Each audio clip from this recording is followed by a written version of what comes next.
Good day and welcome to Westchester Talk Radio, westchestertalkradio.com.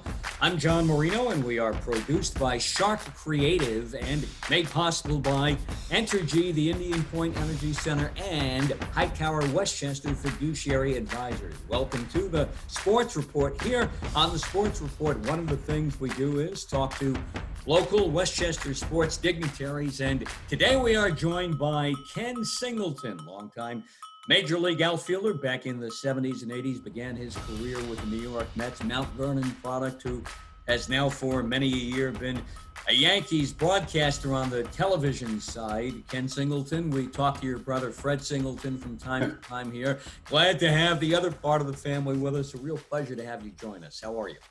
I'm glad to be with you, John. It's my pleasure. And anybody who's talked to my brother Fred for a lengthy portion of time, I'm ready to get my end in on it too. Well, now, you were born in Harlem, correct? Yeah, I was born at what is now Columbia Presbyterian Hospital. It was up in northern Manhattan, which is Harlem. And that was many moons ago. But the fact is that, I'm a native New Yorker. When I was about 5 years old, we actually moved up to Connecticut to my grandmother's house while my dad was looking for a home outside of the city to have me and my brother Fred grow up. And we were living in Connecticut and Stamford, and finally found a home in Mount Vernon. That's where I really grew up. I was in Mount Vernon start of second grade. That was 1954? Yeah, that sounds about right. I mean, it was a long time ago. It's a little known fact that my dad bought the house from Ralph Branca, right? Who pitched for the Brooklyn Dodgers back in the day. And so I can still remember going in that house for the first time and just looking around, not knowing if my dad was going to buy it or not. I was with my mom and dad, and looking at the house and not knowing that this was the house I was going to grow up in eventually. And my dad bought the house, worked very hard. He worked in the post office. He took, no matter what the weather, he took the bus and the train into New York City every day. He worked the night shift because he made more money working the night shift. And my mom worked as a secretary for insurance company in Mount Vernon. And, I really appreciate their efforts to keeping my brother and myself on the right track. Mm-hmm. We miss them a lot, especially when you get around the holidays. You think back to all the great times that you had as a family, and they were certainly a big part of it. And hopefully we can teach our kids the same values that our parents taught us. When you grew up in Mount Vernon in the mid-1950s and into the 60s, that was a melting pot sort of a city at that time. Yeah. What was it like to grow up there? It's very, very true. If I remember correctly, the city was like broken into thirds. It was 1/3 Black, 1/3 Italian, and 1/3 Jewish. So everybody had to work together to move the city forward. Now, I haven't lived in Mount Vernon in many, many years, and since I don't have any relatives there anymore, my brother lives up in Brewster, I don't get there very often. The only time I would come to New York is to do a game, and, I'd stay in Manhattan, take the Acela, take the train up to New York. And usually Sunday when I was finished, I'd hop on that 6 o'clock Acela and head back to Maryland, to my home after being in New York for maybe a series or for a week, and never really having a car to get around. Although in Manhattan, you don't really need one. I mean, everything's right at your doorstep. Mm-hmm. And so I really enjoyed going back to the city because I felt like I was going back to my roots. And it's the greatest city in the world. I think that, it's expensive, but if you can afford it, everything's right there for you. And I just think that New York is a big part of what I am now and how I grew up. Now, you reside in Maryland. You spend some time in the Tampa area with a home there, too. Right now, we are, on this day, experiencing our first big snowfall of this year and in a few years. You got some snow coming down outside your window in the Baltimore area now, right? Yeah, I do. It's not a little bit. It's a lot. It's making me think more about Florida and the palm trees and the sunshine. And a few more weeks, and then maybe spring training will start, and we can get going on what's going to be my last season. So I'm in a way, I'm looking forward to it. This past year was supposed to be the last one, but with the pandemic, I couldn't go out that way. So hopefully we get many more games in this year, and I get to do my share, and then I'll just move on. 2 years ago, you said it was your last season. When you Yeah. said that, I said, I don't think so. There's going to be a way you find a way to come back. Yeah, John, it was very interesting. I was ready to stop. I never wanted to stay past my time. When I stopped playing, a lot of people said, you can still play. Why don't you keep going? But I knew myself that, I was slowing down as a player. This is a little different because you can keep going. You can keep going if you want. As long as you do your homework and stay prepared, you can do a ball game. Mm-hmm. I just felt that I didn't want to stay past my time. Now, the effort of my boss, John Filippelli, and my coworkers, Michael Kay and Meredith Marakovitz in particular, and the fans on social media, they're the ones that made me come back. I just felt that, Michael in particular said, you got too much more to give, just come back for at least one more. So I did. Then my boss called me again, so you got to come back for one more. And that happened to be the past year where we hardly did any games at all. So, I've got other things in my life that really mean a lot more to me now. I still love my job in a way. I kind of more like it than I love it. In the past, I loved the job. And, if it's the second best job to playing. And I mean, if you can't play, you might as well talk about it and get paid for it. But, I've got grandkids now. I like hanging out with them. They're good athletes, and through my son's effort, my daughter-in-law, we're going to try and turn them into good people as well as great athletes. Now, what's a Yankees telecast without Ken Singleton? Well, you found out we've got many competent people on our telecast, and of course, many behind the scenes that you don't even see. I feel that working for the Yes Network, everybody's at the top of their game, and which means there's a lot of good ideas floating around the room before games, during games, and even after games, how we could do things better. Our boss, John Filippelli, has been involved in television. He's the executive producer. He's been involved in television for many, many years. One of the reasons why I came back is because I consider him a friend more than a boss. And, you don't want to let your friends down. So that's the reason why I came back. Although he knows now that this is going to be the last one. So, there's other things I like doing. Okay. Now, you pointed out, you alluded to how you have to do your homework and be prepared. And for anyone who's done play-by-play for any kind of a game, any sport, you realize it's not just a matter of looking at what you see. It's coming in with storylines. It's coming in with the background of each team, each player, the preparation that you have to put into it. And I think that's something that people who don't work in the business really understand. Yeah, there's a lot of people think that you show up at 6:55 and do a game at 7. I mean, it's more like 6:55 a.m. you get started. You're exactly right, John, because I get up, I do my exercises, I work out, whether I'm on the road or wherever. I find the gym at the hotels.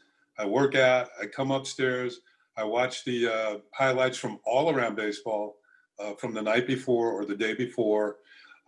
Then I go online. I read the papers online from all the major league cities, just to, get an idea of how every team, what was their last game was about.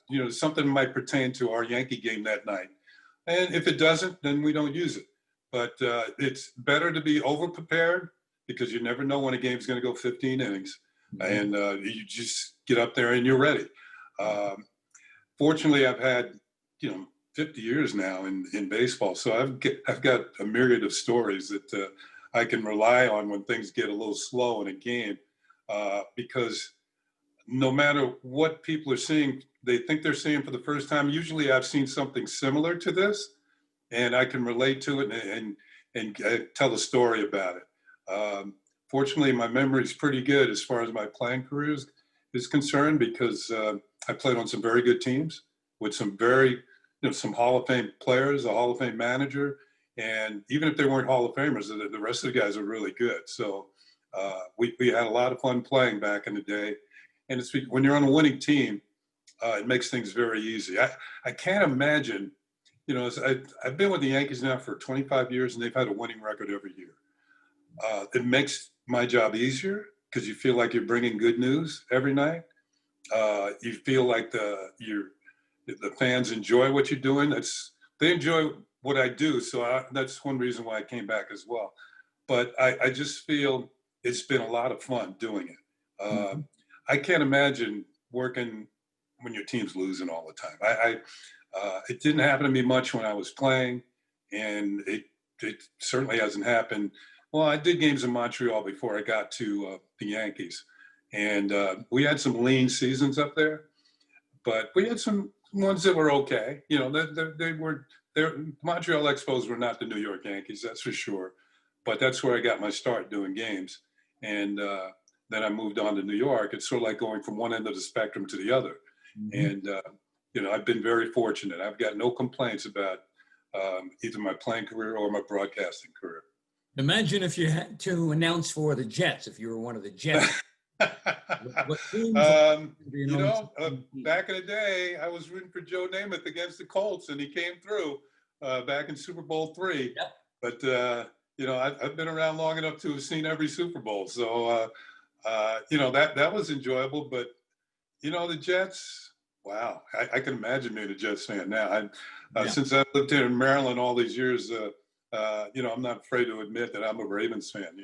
They've got a good organization. They seem to know what they're doing, and they're an exciting team. The organization matters, as it does in baseball. The Yankees, as you pointed out, in football, a Raven-style organization with an Ozzie Newsome as a GM, as opposed to whatever the Jets have gone through for so many years. And I do remember that Super Bowl III victory as well. I was 12 years old and a Jets fan. Yeah, okay. I got to admit, I was kind of a New York fan. I like the Giants and the Jets. Of course, the Giants were around way before the Jets, so I grew up rooting for the Giants. Although a lot of my friends were Colts fans. I don't know why, but back when they were in Baltimore, and my best friend Joe Williams, who is an educator in the Mount Vernon school system, is now retired. He was a Colts fan, and I don't know if New York fans remember the overtime game, the first overtime game with the Colts and the Giants. Yeah, that game was not on TV in New York. For some reason, it was blacked out, so we had to listen to it on the radio, and it made it even more suspenseful. But sure, I know the older New York fans will remember that. The Alan Amici touchdown game. Yes, yeah. Yep. Bob Johnny Wolf moved the ball down the field. Yeah, it put the NFL really on the map with that game with Bob. Yeah, it did. Back in the late 50s. What grammar school did you attend? I went to Graham School on Columbus Avenue in Mount Vernon. Used to hang out in the playground playing basketball and stickball and softball. My parents always knew where I was when I was out.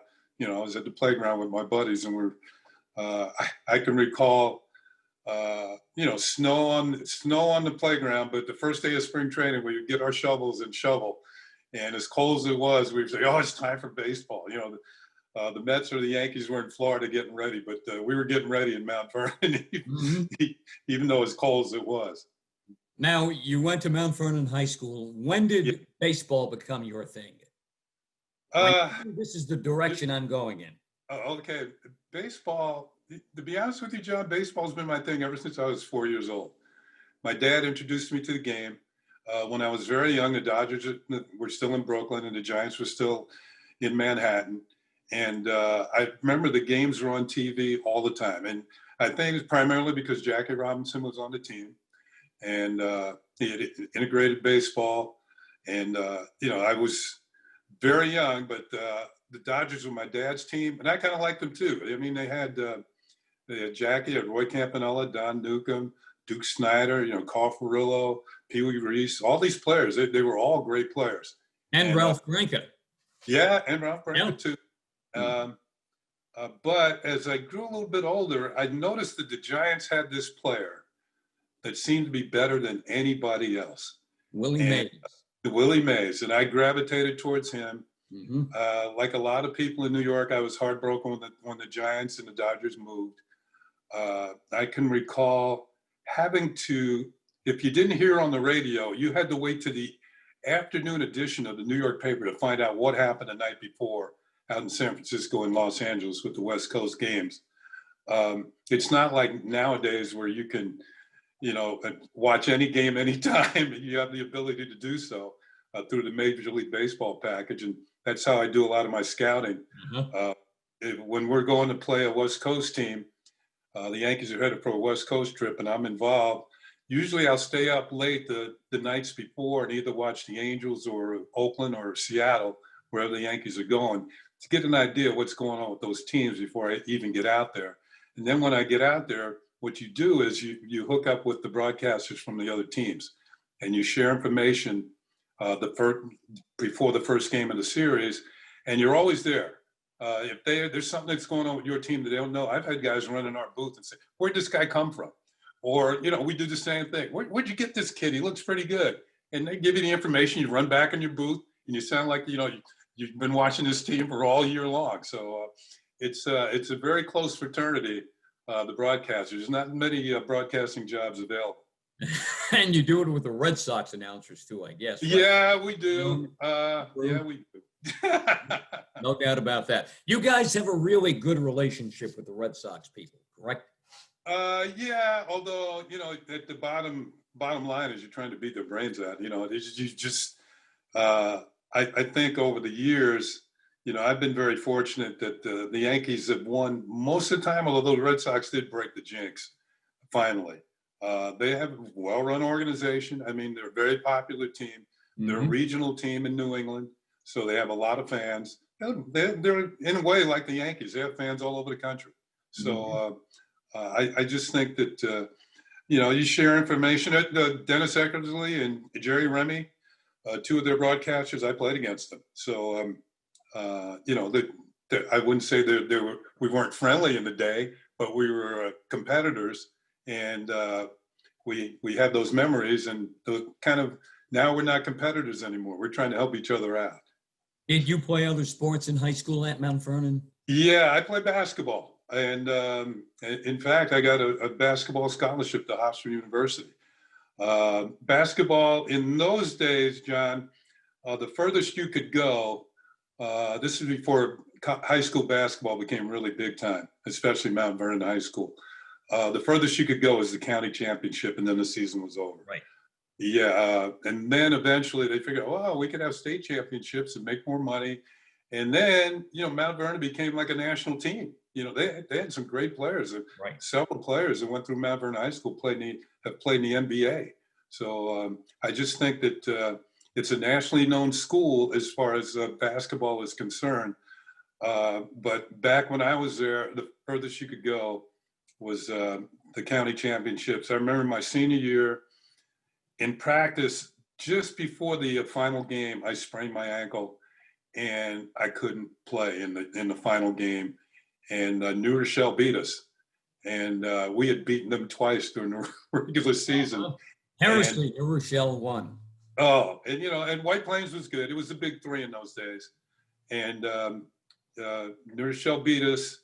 And you can't imagine the disappointment I had as a senior, not being able to really. I think I got in the game for like 10 seconds and limped around the court, and the coach took me out saying, I don't want you to hurt yourself anymore. And it was very disappointing to lose that. But as I tell my grandson now, I said, you don't really appreciate winning until you lose a couple. So. Fortunately for him, they haven't lost many, whether it's whatever sport he's been playing. He's been a quarterback on not a high school, but a grade school team, and he's a baseball player, and he's really good. His father, my son, was a pro baseball player as well. Justin, yeah, he went to Clemson University. Met his wife there. My daughter-in-law. They're a great team. They got 3 kids. I've got 3 great grandkids. And they're fantastic. And they live in New Jersey, Southern Jersey, near Philly. The only problem I have is that they're all Philly fans in all sports. So, yeah, but I you can't change that. You root for the home team. Now, he played minor league baseball, right? Yeah, he did. He got his highest Eric Kratz, who just retired from the Yankees after a pretty good 2020 season in his limited role. New York Post had a story on Eric Kratz preseason, and they talked to Justin in that story. Yeah, Justin and Eric were good teammates. They keep in touch. Justin said that Eric was the best catcher he ever saw at blocking balls and throwing people out. Now, he's been in the big leagues for up and down many, many years. 19 years. Didn't really get a starting job, but it's all he seems when somebody needed a backup catcher. Right. I think he's been with like 12 organizations. I counted it up during the season, like 12 or 15. So 15. he and Justin hooked up in Double-A and became very good friends. Mm-hmm. Now, also, too, I know you're into your granddaughter's soccer, from what I've heard. Yeah, she's a very good player. She's only 8 years old, but her mom was an All-American, and her mom is her coach. My daughter-in-law is her coach, and although she plays on 3 different teams, and my grandson plays on 3 different baseball teams, so they're getting their share of activity and learning how to play on teams.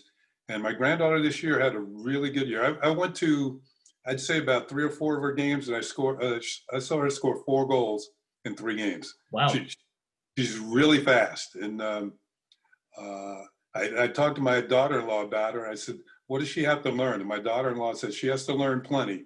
But one thing she has is desire, and she has speed. And she says those 2 things are hard to coach. Right. You can't teach speed and desire. You can pick that up along the way after you see a few things. Yeah. Yeah. Is your daughter-in-law a tough coach? Yeah, I think so. I think that Sounds like it.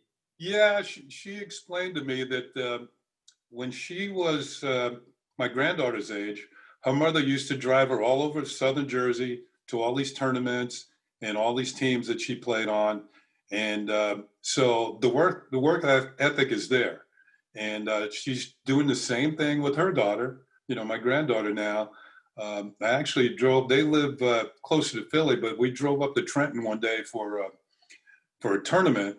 And I was there that day, and my granddaughter scored a couple of goals. So I was really happy. They had a good team. They won the game.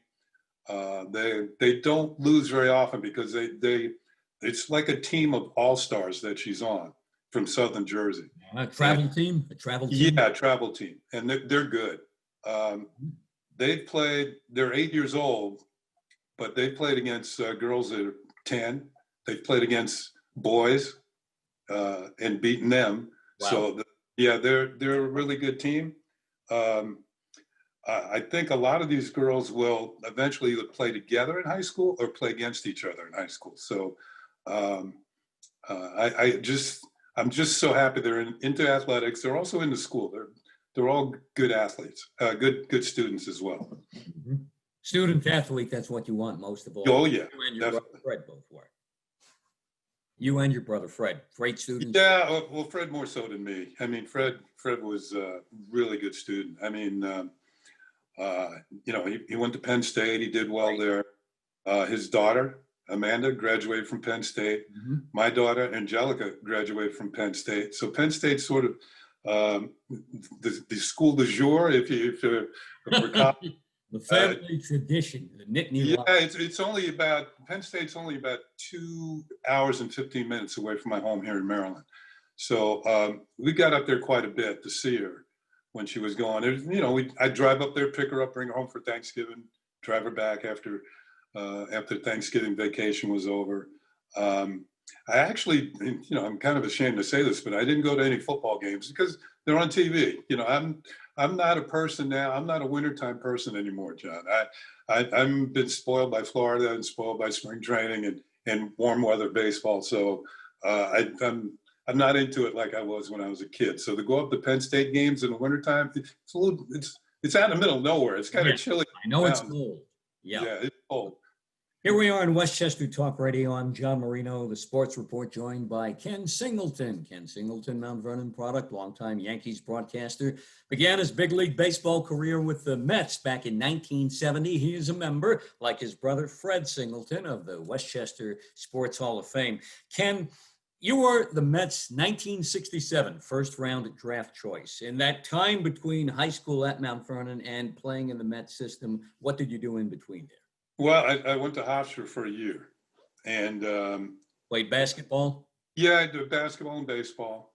In those years, the freshmen couldn't play on the varsity, so we had to play on the freshman team. And I remember basketball; we were good. I think we were 20-4. We had a good team. I averaged in double figures, and we had some very good players.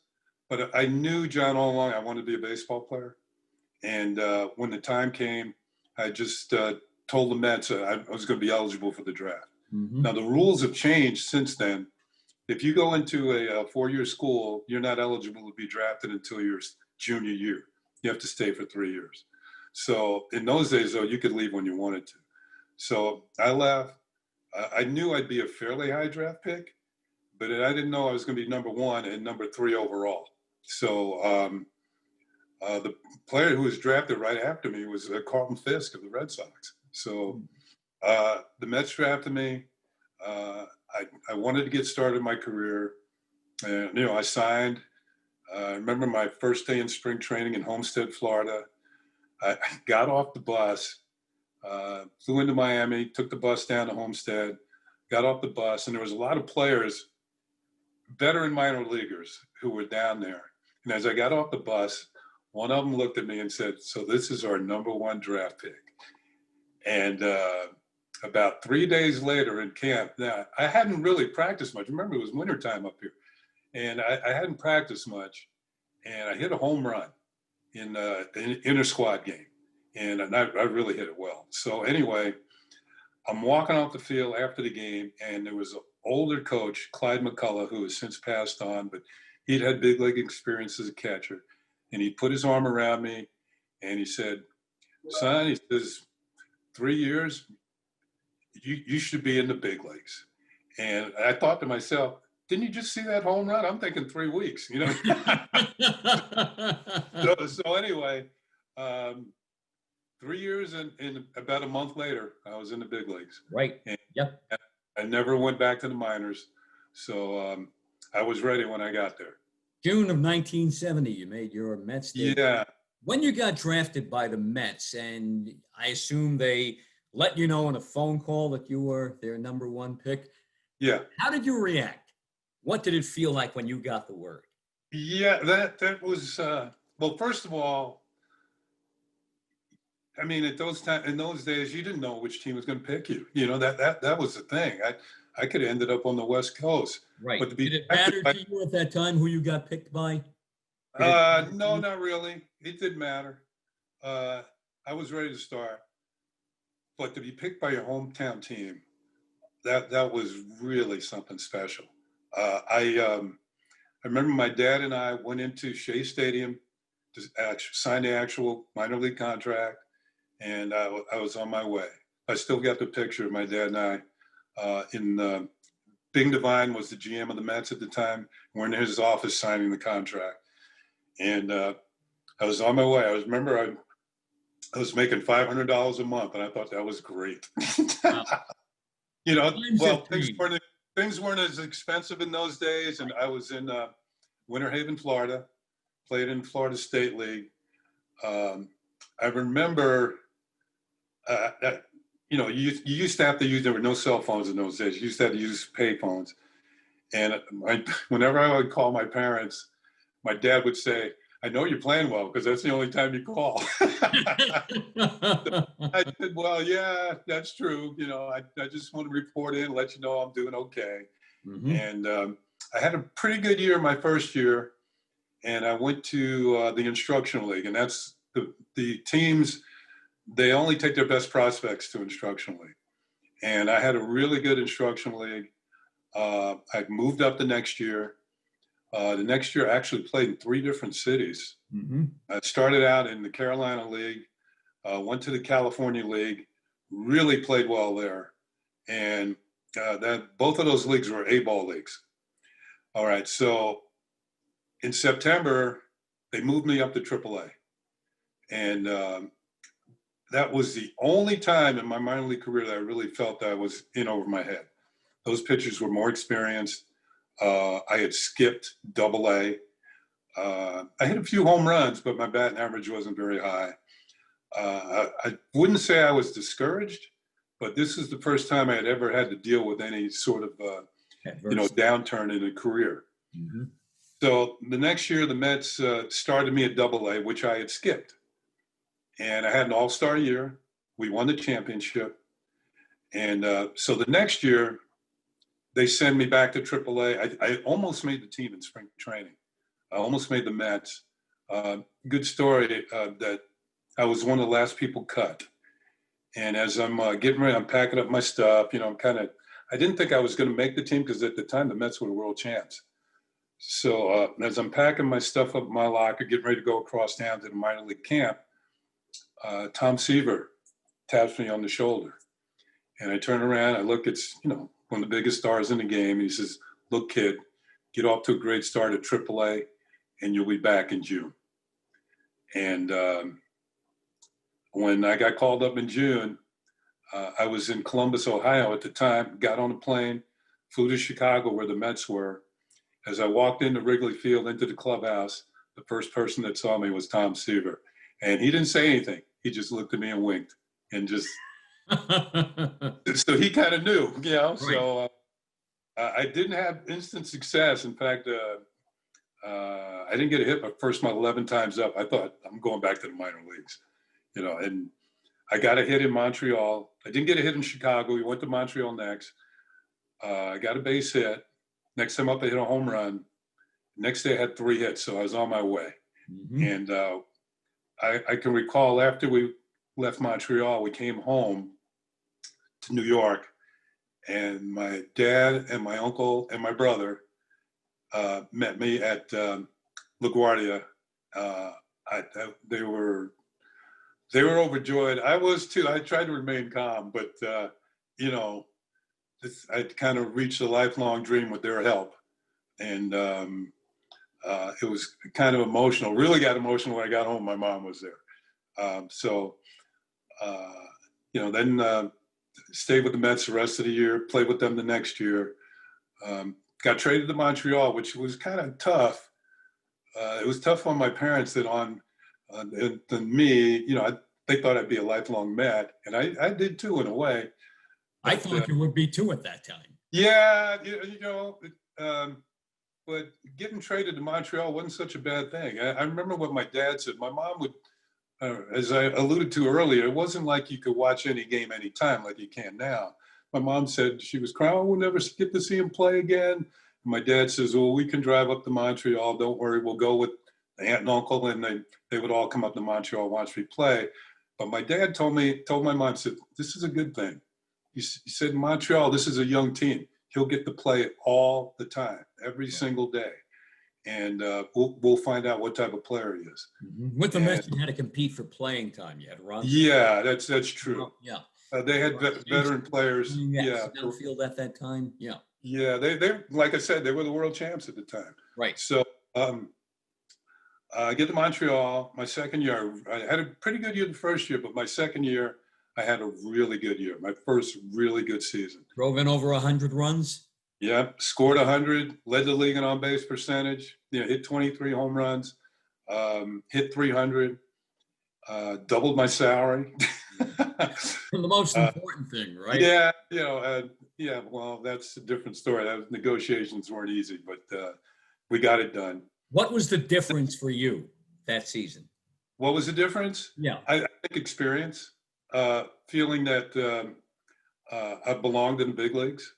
I played every single game that year, so I knew when I came to the ballpark I was going to play, and that's the only way you really get better. You gain confidence.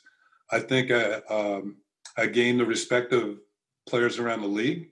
Mm-hmm. I think I led the league in intentional walks that year. the rest of the team was Wow. okay, and we semi-contended.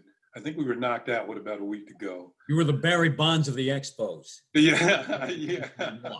Right. So the next year I wasn't quite as good. I had an injured wrist and I didn't play as well. And I got traded to Baltimore. Big which was, blockbuster. yeah, that was the break of my career, getting traded to the Orioles. That's where you really made your mark in Baltimore. Yeah. I remember, John, the first day in spring training, the Orioles trained in Miami. And I walked in the clubhouse and the first person I saw was Brooks Robinson, all-star, future Hall of Famer, 16-time Gold Glove winner. I mean, just a great player. And he put his arm around me. He said, Ken, you don't have to do it by yourself here. We've got a very good team. And I walked in the clubhouse and I looked around. There's Paul Blair, Don Baylor, Jim Palmer, Mike Cuellar, Elrod Hendricks, Lee May, Bobby Gritch, Mark Melanger. And I'm thinking, he's right. He got some great players here. I mean, future Hall of Famers and, multi-time all-star type players. And I thought to myself, this is a place where you want to stay and play. And, I was there till the end of my career. I played with Baltimore for 10 years. 10 years. We had a winning record every single year, went to a couple of World Series, 3 All-Star games, and just we were in the race every single year. During those 10 years there, John, we won more games than any other team. We won over 900 games in 10 years. So, and I got to play for Earl Weaver. So, yeah. What was that like? It was. Are you at liberty to say after all? Yeah, I am. Now it was a unique experience. He was. I remember when I got there, Paul Blair told me, he says, he's kind of crazy. He doesn't like to lose. He'll be okay in spring training, but once the regular season starts, the fire is going to be lit. Now, I can recall in spring training, he was yelling at umpires and stuff. I'm thinking, he's okay in spring training. So about a week into spring training, he called me in the office. And here I am with my new manager who had already had great success in the big leagues. I mean, so he calls me in. I wonder, what can you want from me? So he says, you're going to lead off this year. And I said, Earl, I've never led off before. I don't steal bases. He says, no, that's not what I'm talking about. He says, you get on base a lot. You led the National League in on-base percentage. You walk a lot. You take a lot of pitches. And I'm going to bat you first, and I'm going to bat Bobby Gritch second because he walks a lot too. So I ended up walking 118 times that year, which is still the team record. Bobby Gritch walked 109. My first time up in the regular season, we're in Detroit, Tiger Stadium. It felt like a day like today. It was really cold. My first time up, I walked. I went to third on a hit and scored on a 3-run homer by Lee May. We're up 3-0, just like within 4 hitters, we're up 3-0. So I come back to the dugout. I'm the first one. I scored the first run of the season. Earl Weaver points his finger to me right in my chest and says, that's what the hell I'm talking about. Just get on base. And, I got on base over 40% of the time that year. That particular day, Jim Palmer pitched a shutout. One of 25 complete games he had that year, something you don't see anymore in this day and age. I mean, the whole league doesn't have 25 complete games now. And I think he pitched 320-something innings that year. I mean, you get 200 innings out of a starter now. That's good. So you can imagine what pitching was like in those days and what it is now. Right.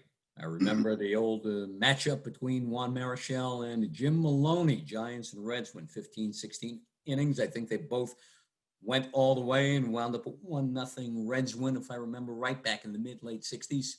I can remember Marichal and Warren Spahn 1-0, and Willie Mays hit a home run to win the game. Mm-hmm. And I remember Marichal telling the manager, Herman Franks, who was about to take him out of the game, he says, I'm not coming out of the game till that old man comes out of the game. Speaking of Warren Spahn, who was about 40 years old at the time. Right. Yep. Yeah. Yep.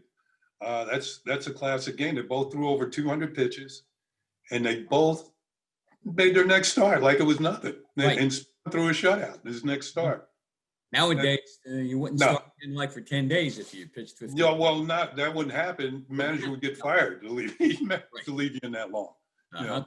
Now, you had a career on base percentage of, I think, 388 or somewhere up there, right? Yeah. Guys like you, like the way you became a leadoff hitter, guys like you were a power hitter, and nowadays lead off all the time. You see it with the Yankees sometimes, with Luke Voigt a couple of times this past year. Judge batting second. Some of the things the Mets have done and other teams have done too, with Pete Alonso batting second. The game has really changed. I guess you were kind of a forerunner for that. Yeah, it's well, nowadays they call it analytics. In those days they call it a hunch. So Earl had a pretty good hunch. Yeah, Earl had a pretty good one, but nowadays they seem to come up with numbers that back it up. Although in a way, I think there's going to be analytics that they don't really judge the heart of a player. You know, you got to remember these players have heartbeats. Right. And, I think in a way, as a few weeks ago, Theo Epstein left as the president of the Chicago Cubs. Right. And one thing he said, we got to figure out a way to make baseball more entertaining. And I think what he means is there's just too many strikeouts. I mean, hitters go up there, all they want to do is hit home runs. And it's the quickest way to score, of course. But I've done games where the Yankees have struck out 17 times and still won because they hit 4 home runs in the game. To me, that's not real hitting. I mean, you're just trying to slug your way to winning a game. And I know there's more pitchers now that throw hard, throw faster than when I played. That's how you get scouted now. They're looking for everybody to throw the ball 100 miles an hour, figuring we're not looking for you to pitch so much. We're looking for you to miss bats. And if you can miss a bat, we'll call you a pitcher, as opposed to guys like Seaver, who could miss bats, but he could also pitch. Jim Palmer, who could miss bats, but he could also pitch. You know, he had a slow curveball. He had control to hit corners. Nowadays, you see guys just throw as hard as they can for the middle of the plate. And if you can hit it, you can hit it. Pitching is a craft, and there's not a lot to the craft today from what I see. Yeah, it's more power. It's all about power now. It's power hitting and pitching. There are very few hitters around like Wade Boggs or Tony Gwynn. Those guys are, to me, they're real hitters. You've got the power guys. I mean, it's entertaining if you like to see home runs. I just don't like to see the strikeouts. I like homers. I loved hitting them. Right. But when I went back to the dugout after striking out, I thought it was a complete failure. Nowadays, to strike out 100 times is like nothing. You know, you get a guy striking out 150, 160 times a year. I don't see how they can put up with it, but they do. And I see it written up by reporters as, well, it's par for the course, because that's the game today, home run or a strikeout. If you struck out well, at least you were trying to hit a home run. You talked about analytics. You talked about measuring a guy's heart. I know people who don't work in the business, who don't work in the sports business, who are what I would call general casual fans, and they say, John, it's got to be analytics. I mean, they run everything nowadays, from Wall Street to what you do at home. And I say, you can't measure a guy's heart. Analytics cannot give you that. That's the eye test. What's called in the business the eye test. You're absolutely right. And there are certain players, when I was playing, you knew who the guys were the 7th, 8th, and 9th inning were going to come through. They did so more often than not. And then you also knew the guys who probably weren't going to come through. You know, you knew that they weren't up to the big moment like some other players were. Now, as you went along in your career, you wound up winning a World Series with the Orioles, 1983. You were the bridesmaids to the We Are Family Pittsburgh Pirates in 79. Should have won that. In your tenure with the Mets, you were in between World Series appearances. Did you feel like you missed out on something there when you were in Montreal? Well, Montreal was a different type of team. It was an expansion team. They hadn't been in the league very long. The composition of the team was different than the Mets and the Orioles. The composition of the Expos were players who were at the end of their career and a lot of players who were at the beginning of their careers. You didn't have the players in the middle, and those are the ones that really carry the teams. Those are the ones that have the experience, but they aren't over the hill yet. You know, your career goes through different stages. You get to the major leagues because you have talent, but you don't have the experience. Then as you go along, the talent is still there, but the experience begins to catch up, and that's when you're in your prime years. Then as you get older, your talent begins to wane, but you have the experience. You can still play, and occasionally you'll come through, but not like you did, say, 2 or 3 or 4 years before when you were at the top of your game. Mm-hmm. Now, eventually, the talent wanes so much that they say, it's time to go home. We know you have experience, and you know what you should be doing. It's just that you can't do it anymore. And I felt that way. I felt when I got to that point, and you know, I was fouling off pitches that I used to really hit well, and I'm saying my reflexes are slowing down. I'm not as quick, and I said I got to think of something else to do here. And fortunately for me, the very next year I was in the broadcast booth, and I've been there ever since. It's, 36 years now, something like that. So, you know, over 50 years in the major leagues, that's long enough. You know, quite remarkable. It's time to move on. You know, and kind of enjoy the fruits of the labor and just go out and play golf with all my buddies. That's what I do. Mm-hmm. You got to get your brother to come play golf too, right? Yeah, you know, Fred has never really played. No, he's not a golfer. It's a game you really got to practice. You do. No doubt. Yep. Ken Singleton, Westchester Sports Hall of Famer, longtime Yankees broadcaster, began his career with the Mets, big league baseball career with the Mets back in 1970. Ken, who was the best pitcher you ever faced? There was quite a few. The 2 toughest for me to hit were Tom Seaver and Ron Guidry. Ron Guidry, of course, was on our division rival, the Yankees. Right. And I can recall when I came to New York with the Orioles to play, I didn't stay with the team downtown. I stayed with my folks in Mount Vernon. And I had such poor success against Ron Guidry that my dad would say, you know who's pitching tonight, don't you? And I said, yeah, I know. And I'd say, maybe he'll walk me. And he didn't walk me very often. Why was he so tough, Guidry? Why was it? Well, he had bigger than me, 5'7", 5'8", 160 pounds. Yeah, well, yeah, you know what? You didn't expect a guy like that to be throwing so hard. And he had a great slider, too. I didn't pick the ball up well against him. And, you know, over the years on Yankee broadcasts, I've mentioned it, that he's one of the 2 toughest, I'd say, along with Seaver, that I really had problems with.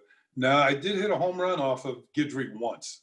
The only one I ever hit off him was in the Thurman Munson game. After Thurman had been tragically killed, we had a Monday night baseball game against the Yankees at Yankee Stadium, and the Yankees that afternoon had been in Ohio at Thurman's funeral and flown back to play the game that night. And I hit a home run that night, but that's the night that Bobby Mercer drove in 5 runs and beat us 5-4. What made Seaver so tough, number one, I'd been a teammate of his, and I just, from the other end, being a teammate, you saw how good he was. But then when you face him, then you really realize how good he is. I think I was 2 for 31 in my career against him. One of them was a home run. That was in Montreal. But I also, after I got to the Orioles, I hit a home run off him in the All-Star game. And I thought, in a way, the All-Star game home runs got to be elevated because it's the All-Star game. So maybe that counted for actually 5 or 6 hits, you know. So, but 2 for 31, and he had a great slider. His fastball was and every pitch seemed to have a purpose. And he knew how to set up one pitch to the next. Mm-hmm. And he had a look on his face out on the mound when he stared in for that sign, as if he was telling you, you're not going to like this. And he was right more often than not. I can recall seeing him at the Hall of Fame. I went up there it was either Eddie Murray's induction or Cal Ripken's. And I saw Tom, and he reminded me of something I had forgotten. that on a night where the last game of the season, he won his 20th game at Shea Stadium. I think it was against the Cardinals. And I hit 2 home runs that night and made a great catch up against the wall.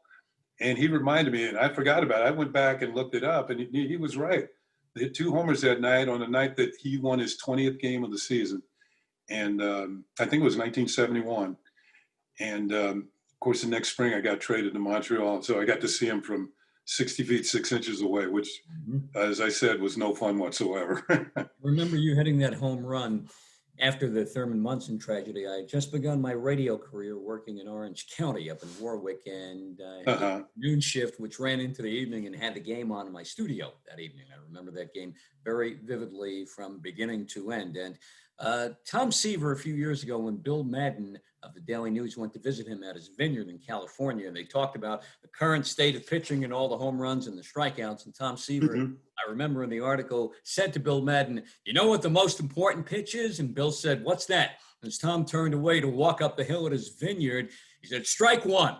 And that was, so when you think about it, that's what it comes down to. You get that first strike, the pitcher is ahead. It's a different at bat for the hitter. Yeah, it puts you on the defensive. I was known for having a very good eye, and in Baltimore it became somewhat of a team joke because I'd take the close pitches and they'd be called the ball, and I'd come back to the bench after walking or getting a hit, and one particular teammate of mine, Rick Dempsey, would always say, "How come you take these close pitches and the umpires call it a ball?" I said, "First of all, they know I have a good eye. They know I know what I'm doing when I'm up there. I'm not like you. I don't swing at everything that comes up to the plate." So he says the whole idea to hitting is to get ahead on the count. And that's how you get better pitchers to hit, because the pitcher has to get more of home plate. And that's how and when you get it, don't miss it. Hit it hard. Hit it hard somewhere. You were a 3-time All-Star. You were a third-place MVP finisher, I believe, in 77, a runner-up American League 1979, I think it was. Yeah. So that's quite a remarkable career that you had. You also, even though you're known as a right fielder, early on in your career, you spent some time in left field. You played, if I remember correctly, you had 3 appearances in center as a Met. So you did toil in all 3 outfield positions. What's the difference between the 3 of them? And was right field really your favorite? Right field was my favorite because I played there the most. I thought center field was the easiest, although I didn't have the skills to play center. I wasn't the fastest guy. So center field, if you can run and you get good breaks on the ball, that's the easiest, because you don't get much curvature when the ball's hit to you. That's what I noticed playing center field too, as opposed to left or right. When I got stuck in center field, when I had to play there, so the ball's came. I'm not fast, but the ball's coming right at me, so I could see it. That center fielder I ever played with was Paul Blair. Paul Blair, all-time great. 8-time Gold Glove winner. I'd be in right field. The ball was hit. I'd look, and he was already on the move. And he got great breaks on the ball. I can recall being in Cleveland at the old Municipal Stadium, taking batting practice, and Paul and I were standing together and talking out in right center field. And in those days, Cleveland didn't draw very many fans, and they had this one loudmouth guy, and you could hear him all over the ballpark. So he yells out, "Singleton, you're the luckiest right fielder in the league." And I'm wondering, what does he mean? And he says, "There's 2 center fielders in this league, and Blair is both of them."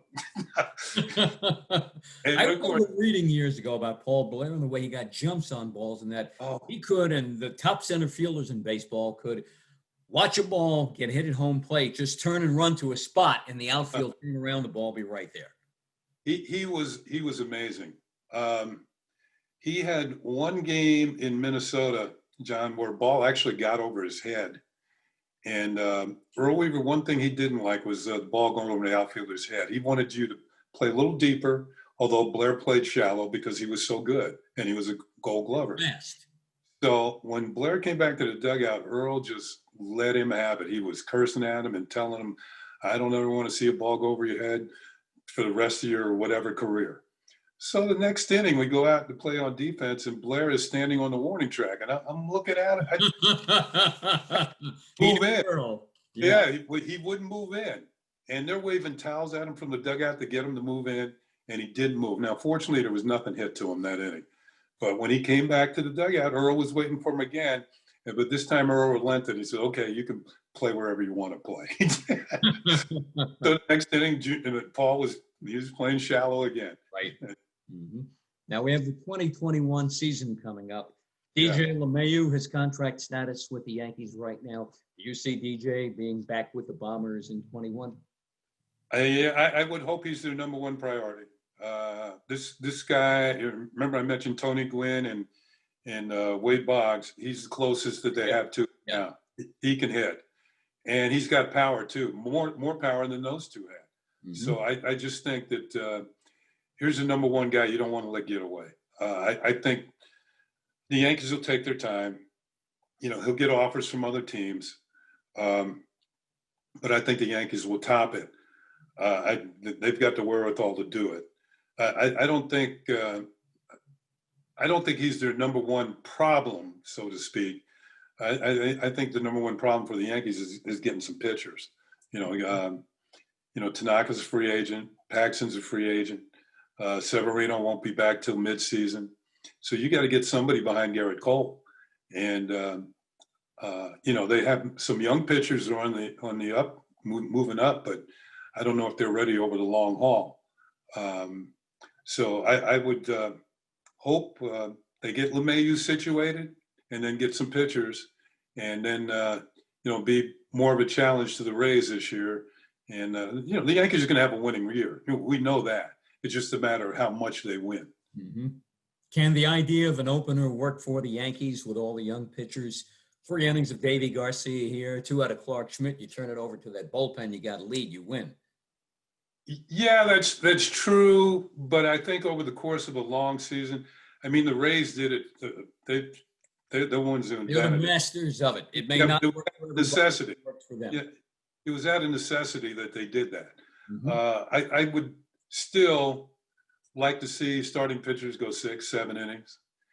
Over the long haul of 162 games, that's going to save your bullpen. You can wear a bullpen out.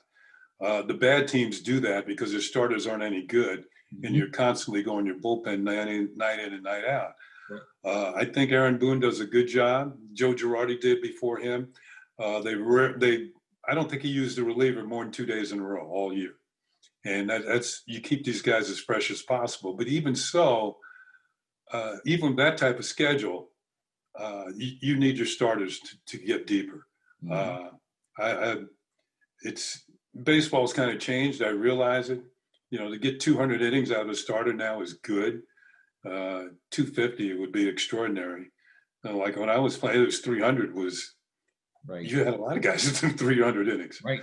So, all the guys you mentioned and then some. Steve Carlton and Bob Gibson. Yeah, all of them. I think back to the World Series game where Kevin Cash took Snell out of the game after 5 innings and they were winning. Yeah. And he was pitching lights out. I could imagine a manager going out to the mound and trying to take Bob Gibson or Tom Seaver out of the game. First of all, he'd have a fight on his hands with those 2 guys. They're not coming out. They wouldn't care what analytics. And a manager nowadays maybe would get reprimanded for leaving a guy in for too long. But in those days, somebody like Earl or Billy Martin or Sparky Anderson, they're going by the eye test. Why take this guy out? He's throwing a shutout. I'm not taking him out of the game. Who knows? We get to save our bullpen for the next game. Seemingly, Kevin Cash had it in his mind that Snell was coming out in the 6th inning. That's it, 3rd time around, and the Dodgers lineup. You're right. Yeah. But the thing about it, I know Snell hadn't gone into the 6th inning all year. All season, right. Yeah, but the thing is, he wasn't going to pitch anymore this year. That was the last time he was going to pitch. Right. So he had all winter to recover. So that's I don't know. I'd like to.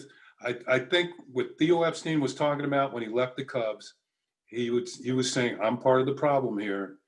Maybe analytics have gone too far, and maybe that was a yellow light for the rest of baseball.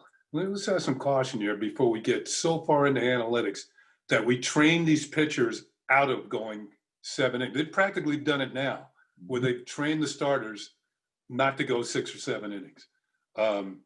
So I think to get the most out of your pitching staff, you got to have at least 2 guys on your staff out of 5 who are capable of getting to the 7th inning and do it kind of consistently. Everybody's going to have their bad days where they get knocked around, but maybe one of your other 3 guys will have a really good day and he'll go to 7 innings and pick that guy up. So, and then save the bullpen in that regard. Just the game has changed so much, financially, the way it's played. I'm old school that I like the way it was played then, but I'm new school to realize that things evolve over the years. This is the way they want to play it. This is the way we're going to play it. But there's enough people around like me who say, maybe we should start, dialing this back just a little bit. How did you stay involved in a game when you were the DH, which you did a few times along the way? Yeah, the last 3 years I was primarily DH in Baltimore. There's a couple of things I would do. In fact, when I knew I was going to get the job as a DH, in spring training, I went around and I talked to the best DHs in the league. Before the games, I would seek them out, spring training games. I'd go over to Kansas City. I'd speak to Hal McRae. I'd say, Mac, what do you do to keep yourself involved? Now, in those days, they didn't have the facilities that they have now, where you could go back and take swings in the batting cage behind the clubhouse. They didn't have those in those days. They just didn't exist. But now with all the newer stadiums, everybody has that. So it's easier to keep yourself in game situation. So I would go back into the clubhouse. I'd watch the game on TV so I could watch the opposing pitcher more than anything else. Then the inning before it was my turn to hit, I would come back out and watch him from the dugout to see what's really working. I've already had the aspect of watching him on TV, so I had an idea what was really working. I'd speak to the hitters that were in the lineup already. It was like 4 pinch hit appearances during the game. I was really worried, John, that I'd feel removed from the game, because when you're playing in the field, you're in it all the way. I mean, defensively and offensively, but they kind of took half the game away from you. So I got the hang of it. It was okay. I knew it was my time to evolve into a DH. I wasn't the right fielder I had been in the past, and we had somebody who was better to play right field. I could see that. So, and in those days, they didn't give DH jobs to just anybody. Usually as a veteran player. Usually there was 1 guy per team. Nowadays, the teams use it in different ways. They have guys who are primarily a DH, but they rotate. Rotate on the field. Yeah, and they give guys half a day off. Right. You'll see Judge DH every once in a while, and that sort of thing. But when I was playing, I was a switch hitter, which means I could play every day anyway. And so I was the primary DH for the Orioles. I remember back in the early days of the DH, you had a Willie Horton, you had a Rico Carty, whose career ended as a designated hitter. What you talked about, veteran players at that time, who shifted off the field and just made 4 plate appearances during the course of a game. Hopefully more than 4 if you were winning, maybe get up 5 times. Yeah. Top of the lineup, hopefully. And you were obviously, a winner all the way, all the teams you played on, baseball, basketball, all throughout. Speaking of basketball, you have a couple of pretty talented cousins, Glenn Doc Rivers, the one-time Knick, now Sixers head coach, and you have his son, Austin, who's a Knick now. Who do you root for? Yeah, you know what? I grew up a Knick fan, although it's been really hard to root for them. There is hope now with Tom Thibodeau. Yeah, so whatever team my cousin Glenn was coaching, right? Doc, as everybody else knows him, right? And that's the team I would. Glenn too. I noticed that years ago. Yeah, that's the team I'm rooting for. Right? Yeah. Yeah, so I'm rooting for the 76ers now. It's interesting because my son Justin lives in the Philadelphia area, like I mentioned. And now he's happy that Doc's the coach. And I've gone up to his hometown, where my son lives now in Haddonfield, New Jersey. and to watch my grandkids play, and all the parents come around and it's, oh, we're so glad your cousin's the coach. First of all, he's a good coach. And number two, maybe you can get these guys to play some defense. And I tell him that's his number one thing. You Right. can play with him, you're going to play some defense. And because that's the type of player he was. I've always seen him too as a coach, as a tough, fair coach. Yeah, the players like him, Right. but they know who's the boss. Right. And I His son just found out when he played for him with the Clippers, right? He traded him. Yeah. Well, yeah, after he had signed him to a $30 million contract. He traded him. Still. Yeah, I told him, I said, look, Austin should not ask you for another nickel for the rest of his life. Right. Yep.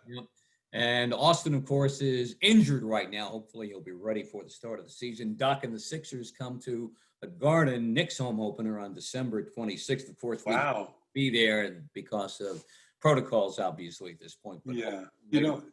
It's interesting, John, like baseball, you can now watch any basketball game. Any game. Yep. Yeah, I have the NBA package too. So when Doc was on the West Coast with the Clippers, well, I had to stay up late at night. That got old in a hurry, just 1 or 2 o'clock in the morning. Brett told me a story of how you guys would go out to Chicago, where the Rivers family is from. Yeah. And I guess in the mid-'80s, you went out there for a family picnic, and you guys got on the basketball court, and Fred said Doc made a move on him that 35 years later he's still looking for. Anything like that happened to you with Doc, kind of moves like that? No, but I'll tell you a story. When I was playing, of course, going through Chicago, whether it was to play the Cubs, but mostly the White Sox, all my relatives were in Chicago. My mom was from Chicago. And she had 5 sisters and a brother, and I had 26 cousins. And they were all White Sox fans, except for Doc's father, who was a Cubs fan. So anyway, Doc was in high school, and I'm playing for the Orioles. And I go to his house, and he texts me, show me his room. And I go in his room, and John, he had brochures from colleges stacked up on the wall. There must have been 50 or 60 of them. Right. Eventually, he chose Marquette to go to home. Yeah. And it was closer to home. Yep. Just a 90-mile drive up to Milwaukee. And, he was good up there. And, of course, he went on to play first, I think it was for the Hawks. And played with some good teams, Dominique Wilkins and Tree Rollins, and some very good Randy Whitman, some very good players. And good teams. Knicks. Yeah, but they couldn't quite beat the Celtics and Larry Bird back in those days. They couldn't get past the Celtics. With Kevin McHale and Bird. And Dennis Johnson also too. Yeah, those guys, they were good. And of course, the Knicks couldn't beat them either. So, right. No. And then Michael Jordan came around, and nobody could beat them either. Knicks couldn't beat them either. No. So after a while, I've been living in Maryland for so long that I kind of, fell away from the Knicks. And by that time, Doc was coaching, and I can't root against my cousin. So, whenever I see him, we play golf.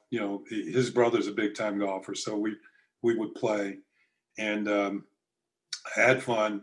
We've had family reunions. We were going to have one this past year, but because of COVID, we couldn't have it.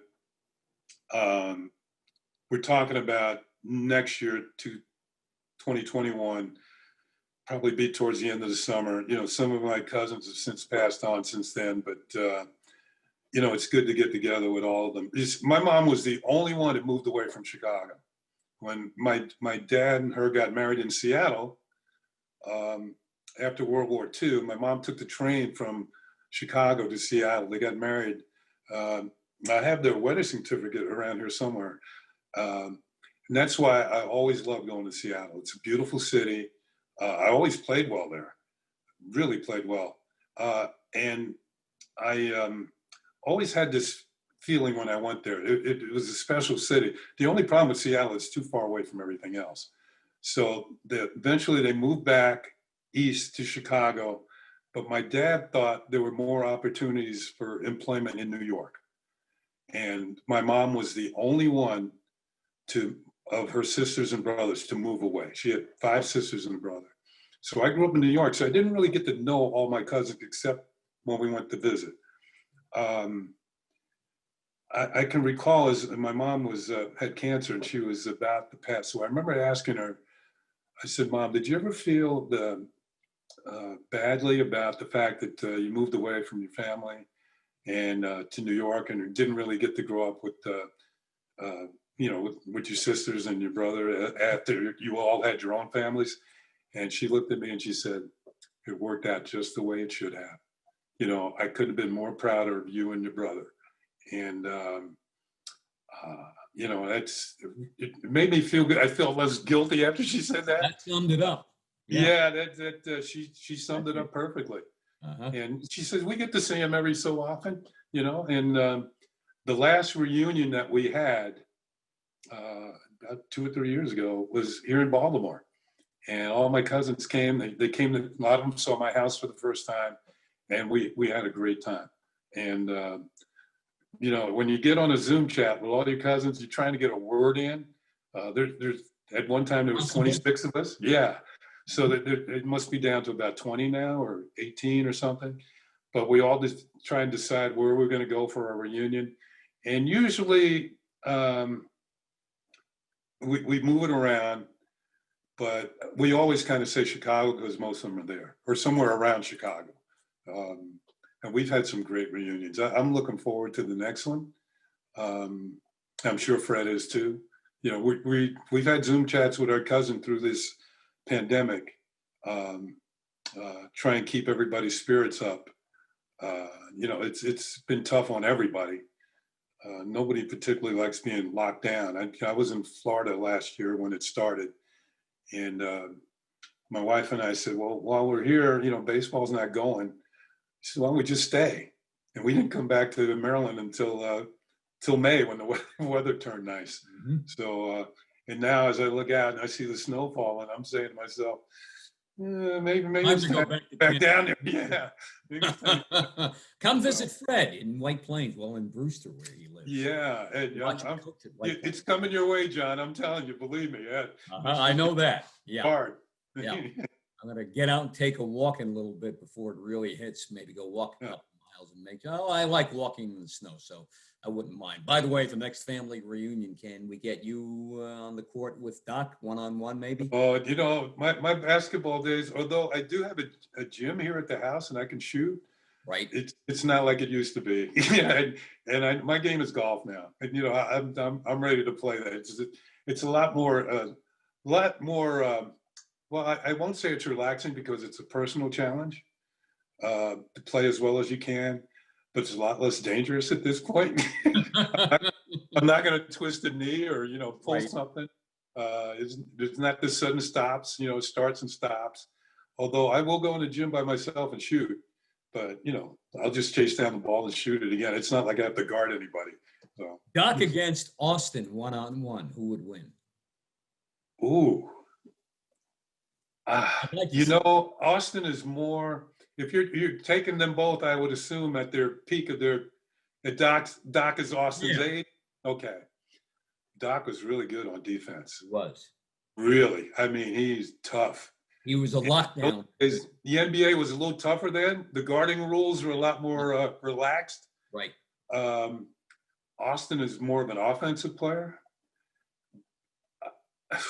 That's a tough question. If Doc could play by the rules back in the 70s, I might lean towards him. By the rules? Yeah, by the rules. I might lean towards him. Right. I can recall that we were on a golf trip, my buddies and I from Maryland. We went down to Florida. And this is when Austin was in high school at Winter Park High. And we were in Orlando playing. And we looked in the paper and we said, hey, your cousin's son is playing tonight. Why don't we go to the game? So we hopped in our rental car. We went to the game. And as we're driving up to Winter Park High School, we see these lights on outside. And, this is January. So as we're pulling up, we look out and there's the baseball team out on the field practicing. And I'm saying to my buddies, this is why Florida and California and Texas get all these baseball players now, because at home, they're indoors, they can't play. So then as we pull up a little closer, we hear some more noise and we look at, and there's the water polo team in a heated pool outside practicing. And I'm saying, this is why all the athletes come from Florida and California. Okay, so then we go into the game. Austin scored 38 points that night. I think he missed like 3 shots. So he was really on. I got to talk to him a little bit after the game. His mom was there, and I think my mom's sister, his grandmother, was there. So I hadn't seen my aunt in a number of years, and I sat with her, and I talked with her more than I watched the game. My buddies were more involved in the game. My aunts were really special people. Whenever I saw one of them, it reminded me of my mom. There's only one of them left now. She's 92 years old. She just had a birthday the other day, and she's in Chicago. So that it was really a special night to see my aunt, Austin's grandmother, and he had a good night. And another time we went on a golf trip, Doc was coaching the Celtics, and they were playing in Orlando. And I looked in the paper and said, let me call him or text him and see if he can get his tickets to the game. He got his tickets to the game. We sat like 4 rows behind the Celtics bench. His assistant made sure we had everything we wanted, everything we needed. She said, you guys even have passes to go into the clubhouse after the game. You can go in there. So at the end of the first half, the Celtics are down by 27 points. So I said to my buddies, I said, I don't think we're going in there after the Not game. a good idea. I'll just text him and thank him and we can leave. They came back and they won the game. They won by 9. And so I asked Doc after the game, I said, what did you tell your team at halftime? He said, I told them each time we have a timeout, I want 7 points taken off their lead. So he said when it got down to about a 9-point lead, he said, they're giving us the game. Go out there and take it. And the Celtics ended up winning by 9 points. Mm-hmm. I think Paul Pierce missed like 1 shot in the second half. Mm-hmm. And they were just like a different team. We went into the clubhouse after the game. The music is blaring. We got to meet all the players. The guys that I went with on golf trips, I still golf with them, and they still talk about that trip. Years later, the same thing with the Clippers, although the Clippers won that night, so it was pretty easy. We met Blake Griffin and several members of that team. That was a special night too. Doc is very accommodating. My son Justin, who lives in Haddonfield, New Jersey, is overjoyed he's the coach of the Sixers because now he knows he can take his kids to the game and get pretty good seats. So he's looking forward to it. And to be honest with you, Philadelphia is only about an hour and 45-minute drive from where I live right now. So if I'm not in Florida, I'll get up. I'll get up there. Game, yeah, right? I'll get up there to see him. Hopefully, you'll be able to get to a Sixers game sometime this year. Yeah, if not this year, he's got more than a 1-year deal. Yeah. And you're going to have a team in Tampa too, right? The Raptors this year. Yeah, Florida's one of those states that is allowing fans in, but I don't think I would go. Hopefully the games will be on TV, right, and I'll be able to see them that way. That's the way I'll see them. I don't feel comfortable. Here in Maryland, there's no indoor dining, or they've shut all that down. Right. As things begin to spike again. The governor's done a good job here in Maryland. Mm-hmm. And I wouldn't go to a game either until we got the. Yeah, Florida not so much. Florida. No. I've heard it's like living your normal life in Florida somehow from people I know. You'd never realize anything was going on. No COVID down here. Yeah, I remember when we came home last year, John, there was a lot of people walking around without masks on, and I just told my wife, we got to go back. Let's pack it up and go back. And we did. I see anybody without a mask on the street, I step into the street or go to the other side of the street. Yeah, you don't see that very often. You don't see that very often here in Maryland. Yeah. And I think I see it a little too much up around here. Yeah. I hope people get the message finally. Yeah. Everything that's gone on, almost 300,000 days. This is real stuff. I don't know what it takes to get the message. Ken Singleton, thank you so much for your time today here on Westchester Talk Radio. Finally, after all these years of kind of hanging around, palling around with your brother Fred on the Loucks Committee at White Plains High School. The Loucks track and field games held annually at White Plains High for more than 50 years. Fred Singleton is the director for about 20 years now. And Ken, glad we finally had an opportunity to meet this way and talk. All the best to you. And sure, we can't get you to do a Yankee game or two after 2021. That'd be a stretch. I really don't think so, but I appreciate the sentiment, John. It's been a pleasure talking to you. Let's leave the door open on that, okay? All right, Ken. Much appreciated here on Westchester Talk Radio, the Sports Report, WestchesterTalkRadio.com. Produced by Sharc Creative, made possible by Entergy, the Indian Point Energy Center, and Hightower Westchester Fiduciary Advisors. Catch all of our Westchester, Fairfield County, Putnam, and Dutchess Talk Radio programming on our YouTube channel, Sharc Creative YouTube.